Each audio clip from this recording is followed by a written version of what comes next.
સુરતમાં આમ આદમી પાર્ટીના એક કોર્પોરેટરની એસીબીએ ગઈકાલે સાંજે ધરપકડ કરી છે।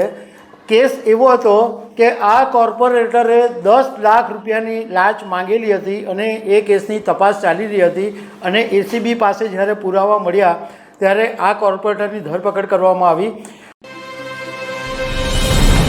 નમસ્કાર દર્શક મિત્રો, સુરતમાં આમ આદમી પાર્ટીના એક કોર્પોરેટરની એસીબીએ ગઈકાલે સાંજે ધરપકડ કરી છે। કેસ એવો હતો કે આ કોર્પોરેટરે 10 લાખ રૂપિયાની લાંચ માંગેલી હતી અને એ કેસની તપાસ ચાલી રહી હતી અને એસીબી પાસે જ્યારે પુરાવા મળ્યા ત્યારે આ કોર્પોરેટરની ધરપકડ કરવામાં આવી। આ કેસની અંદર બીજા એક કોર્પોરેટર પણ સામેલ છે આમ આદમી પાર્ટીના, પરંતુ એ ફરાર થઈ ગયા હોવાનું જાણવા મળ્યું છે। તો આના વિશે હું તમારી સાથે વાત કરીશ। મારું નામ રાજેશ શાહ છે અને તમે જોઈ રહ્યા છો ખબર છે.com। દર્શક મિત્રો, સુરતમાં લોકોએ આમ આદમી પાર્ટી પર જબરજસ્ત વિશ્વાસ મૂકેલો અને જ્યારે કોર્પોરેશનની ચૂંટણી થયેલી ત્યારે 27 કોર્પોરેટરો આમ આદમી પાર્ટીના ચૂંટાયેલા, પરંતુ ધીમે ધીમે કરીને આમ આદમી પાર્ટીના કાંગરા ખરવા માંડ્યા।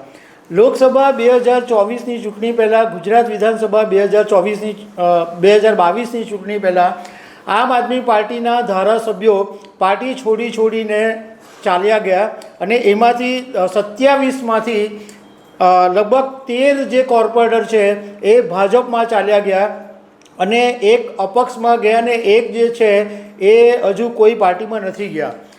આમ આદમી પાર્ટીના માત્ર 12 કોર્પોરેટરો બચ્યા છે।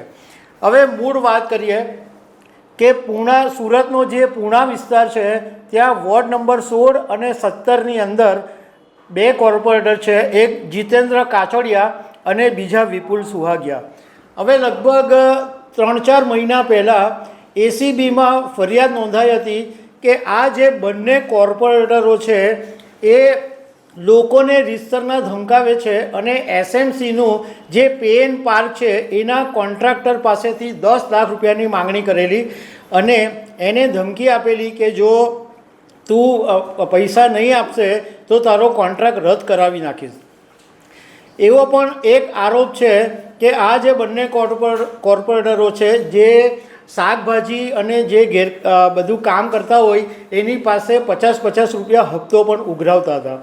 હવે એસીબીમાં આ ફરિયાદ નોંધાઈ હતી અને એની અંદર જ્યારે એસીબીએ તપાસ કરી અને જે કોન્ટ્રાક્ટર સામે કોન્ટ્રાક્ટરની પાસેથી લાંચ માંગેલી એણે જ ફરિયાદ નોંધાવી અને પુરાવા એસીબીમાં રજૂ કરેલા। એસીબીએ એવું કીધું કે આ પહેલાં 11 લાખ રૂપિયાની માંગણી કરવામાં આવેલી અને ફોન ઉપર ઘણી બધી ચર્ચા થઈ, રકઝક બી થઈ અને છેલ્લે એવું નક્કી થયું કે 10 લાખ રૂપિયા આપવા પડશે। એટલે કોન્ટ્રાક્ટરે તે વખતે હા પાડી કે ચાલો 10 લાખની અંદર પટાવટ કરો। એ પછી કોન્ટ્રાક્ટરે 10 લાખ રૂપિયાની લાંચ આપવાને બદલે એસીબીનો સંપર્ક કર્યો અને એસીબીમાં બધા જ પુરાવા રજૂ કર્યા।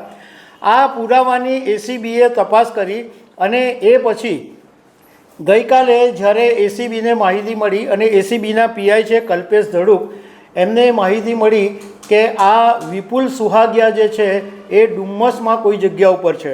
એટલે એસીબી પીઆઈ કલ્પેશ ધડુક અને એમની ટીમે ત્યાં ડુમ્મસમાંથી વિપુલ સુહાગિયાની ધરપકડ કરી લીધી હતી।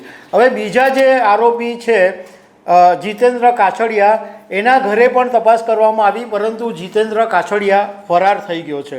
બીજું એક નવાઈની વાત એ બી છે કે આમ આદમી પાર્ટીની દશા એટલી ખરાબ હદે બેઠેલી છે કે દિલ્હીના એક આમ આદમી પાર્ટીના કોર્પોરેટર અમાનતુલ્લા ખાનની પણ ઈડીએ ગઈકાલે ધરપકડ કરી છે। વકફ બોર્ડ અને મની લોન્ડરિંગનો કેસ આ અમાનતુલ્લા ખાન પર ચાલી રહ્યો છે। એટલે કહેવાનો મતલબ એમ છે કે આમ આદમી પાર્ટી અહીંયા આગળ સુરતમાં લોકોએ વિશ્વાસ મૂક્યો, પરંતુ વિશ્વાસ પર ખરા નહીં ઉતર્યા અને બીજા બધા નેતાઓની જેમ ભ્રષ્ટાચારના રસ્તા પર ચડી ગયા। આ જે એસીબીની આખી તપાસ છે એ એસીબીના ડીવાયએસપી આર ચૌધરી કરી રહ્યા છે અને અમે એમની સાથે વાત કરી તો એમણે એમ કીધું કે અમે વિપુલ સુહાગિયાની ધરપકડ કરી દીધી છે અને જીતુ કાછડિયાની તપાસ ચાલી રહી છે। તો દર્શક મિત્રો, આવી અનેક વાતો સાથે અમે તમને મળતા રહીશું। Thank you very much.